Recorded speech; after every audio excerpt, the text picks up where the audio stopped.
आप शायद एक्सेप्शन होंगे अपनी जमात में, बाकी तो सारे वही वो कहते हैं ओए तोए वाले लोग हैं और गिरा दूंगा मार दूंगा।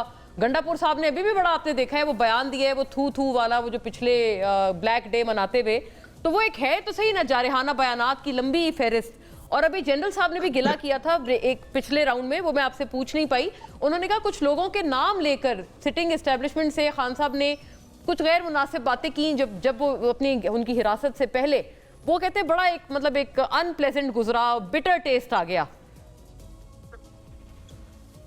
अच्छा देखिए, जो मेरे भाई ने बात की और आपने शायद आपको पता होगा नहीं पता होगा, जनरल साहब को जरूर पता होगा कि सियासत के अंदर जो बदमज़ी का है वो नवाज शरीफ साहब लेकर आए थे। अगर आपको याद हो कि जब बेनजीर भुट्टो साहिबा जब असेंबली में आती थी तो एक दफा वो रोक कर निकली थी असेंबली से, मुझे आज भी वो सीन याद है। और वो क्यों कि उनके ऊपर जो जुमले कसे जाते थे, इसी तरह नुसरत भुट्टो साहिबा के खिलाफ जो कैंपेन चलाई गई वो भी मुझे याद है। तो ये जो आंसर है ना, ये जो गालियों का और ये जो एक दूसरे की किरदार कुशी का, ये नवाज शरीफ साहब लेकर आए थे। बहरहाल ये अच्छी नहीं है, मैं इस पे नहीं जाना चाहता। जो भी है, अगर हमारी पार्टी में हो रही है तब भी मैं उसकी हाँ ना, तो आप लोग मैं यही आपसे अर्ज करने लगी थी, आप लोग उनसे क्यों सीख गए? फिर आप तो नफी करें ना उनकी, अगर आप कह रहे हैं यही लोग लाए। देखिए, दूसरे जो जनरल साहब ने जो बात की मैं उसमें भी आता हूँ। उन्होंने कहा कि फौज जो है वो दहशतगर्दी के खिलाफ जंग लड़ रही है, और यही तो हम कह रहे हैं। इमरान खान ने अपने खत में ये कहा है कि ये मेरी फौज है और ये दहशतगर्दी के खिलाफ जंग लड़ रही है और कुर्बानियां दे रही है, हम उनको ओन करते हैं। लेकिन हमेशा कामयाबी तब मिलती है जब कौम खड़ी होती है अपने फोर्सेस के साथ। तो ये जो है ना, जो खलीज है ये खत्म किया जाए, क्योंकि जिन लोगों को सपोर्ट किया जा रहा है उनके पास अवामी सपोर्ट नहीं है। और ये हकीकत है, आप देखें जिस तरह इलेक्शन हुआ वो सारी दुनिया ने देखा। तो हम आप कहते हैं कि जी ये जो डेमोक्रेटिक गवर्नमेंट है, पार्लियामेंट है, इसकी इज्जत की जाए।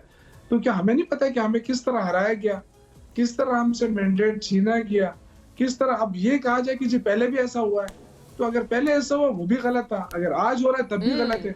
एक गलत चीज को गलत ही कहना है। तो ये जो है ना, रिजल्ट कैसे तब्दील हुए, जिस तरीके से इलेक्शन कमिश्नर, शुक्र है वो तो चला गया।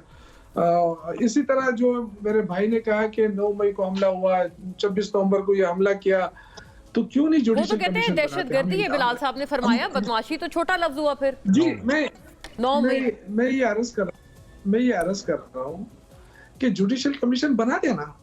अब किस चीज का खौफ है? मतलब जुडिशियल कमीशन तो जाहिर है वो सब कुछ कंट्रोल में है। जो जुडिशियल कमीशन बना दे तो वो कह दे ना, वो रिपोर्ट कर दे कि जी पीटीआई गलत है, मैं माफी मांगूंगा, मेरी पार्टी माफी मांग लेगी। जनरल साहब आपने तो नहीं रोका हुआ जुडिशियल कमीशन बनाने से। ये हुआ। एक मिनट, दूसरा जो है ना, इस पे जो इतनी खुशी की बात इजहार हो रहा है कि जी हम डिफॉल्ट नहीं कर पाए। और भाई साहब, आईएमएफ ने किसको कर्जा देने से इनकार किया आज तक? ये क्या बात है? आईएमएफ कोई पागल है आपको डिफॉल्ट होने देगा? आईएमएफ तो पागल तो नहीं है कि वो डिफॉल्ट हो के आपने कर्जे आपके जिम्मे छोड़ देगा। वो आपको डिफॉल्ट कभी नहीं होने देगा। अच्छा, वो कर्जे देता रहेगा आपको। हाँ, ठीक है, इस पे इतनी खुशी की जरूरत नहीं है। आप अपनी मईशत को ठीक नहीं कर पा रहे हैं। तो आप जो उन्हें खत लिख रहे हैं वो शौकत साहब, उसके ऊपर भी वो लोग यही तकाजा कर रहे हैं कि वो यही तो कोशिश थी, कर्जा नहीं देंगे तो डिफॉल्ट हो जाएंगे। आपने खुद कहा है कि कर्जा देने से पहले इनसे ये शर्तें रखो फिर कर्जा दो।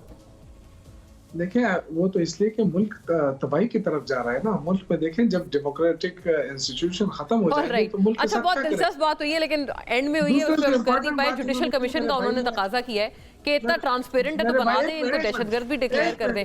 मुझे सिर्फ खत्म करने का कहा जा रहा है, अनफॉर्चुनेटली रनिंग